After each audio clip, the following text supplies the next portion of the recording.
Muntik pa nga machoke itong Lakers sa ginawang run na ito ng Hornets sa fourth quarter. Buti na lang buhat mo ditong si Anthony Davis at gumawa pa nga ng bagong record sa laban kasi ng Los Angeles Lakers at Charlotte Hornets. Ibang klaseng performance nga ang ipinakita ni Anthony Davis. First quarter pa lang kasi nagtala na agad siya ng double-double with 21 points at 11 rebounds. Samahan mo pa ng 2 blocks. Na-outscore nga niya sa first quarter ang buong Hornets na gumawa lamang ng 19 points. Bad news pa ang nangyari dito kay LaMelo Ball dahil nagkaroon siya ng injury early in the quarter kaya hindi na nga muli pang nakabalik sa laro. Muntik pang machoke ang Lakers dahil na ibaba pa ng Hornets ang kalamangan nila sa 2 points. Pero dahil nga walang makapigil dito kay Anthony Davis, patuloy lang sa pagdudumina ay tuluyan na nga nilang nakuha ang panalo sa score na 112-107.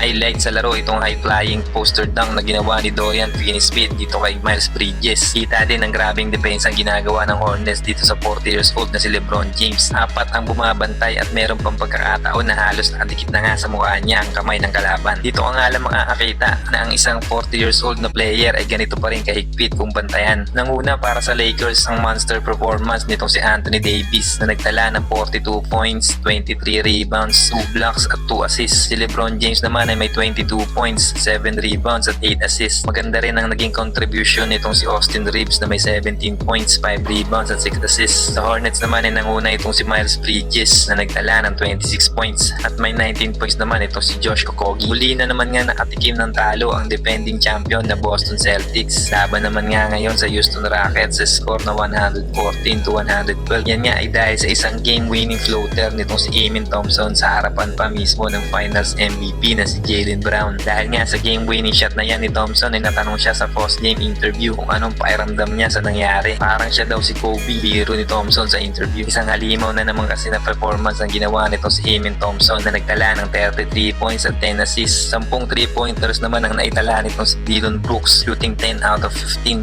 sa 3-point territory. Para sa Boston naman ay nagtala itong si Jaylen Brown ng 28 points habang si Jason Tatum naman ay nalimitahan sa 19 points at walang naitalang punto sa buong first half. Ang Houston Rockets ay meron ng 9 wins sa kanilang huling 11 games. Dahil nga dito ay tinalo na nila ng magkasunod ang dalawa sa pinakamalalakas na team ngayon sa Eastern Conference. Vintage Klay Thompson naman ang ating nasaksihan sa laban nitong Dallas Mavericks at Washington Wizards. Yan nga ay matapos niya magtala ng 7 3-point shots sa loob lamang ng first quarter. At dahil nga sa sobrang init ng shooting ng Dallas ay lumobo na ang kanilang kalamangan dito sa Wizards at naging one-sided na nga lang ang laro. Kaya naman panalo ang Dallas sa score na 130-108. Si Klay Thompson ay nagtala ng kabuuan ng 23 points. Si Prosper naman ay meron 20 points. 19 points si PJ Washington, 18 points si Daniel Gafford at 13 points naman para kay Kyrie Irving. Dahil nga sa panalo niya ng Dallas ay meron na silang record na 25-22 sa West standing habang ang Wizard naman ay nakamit na ang kanilang 14 losing streak.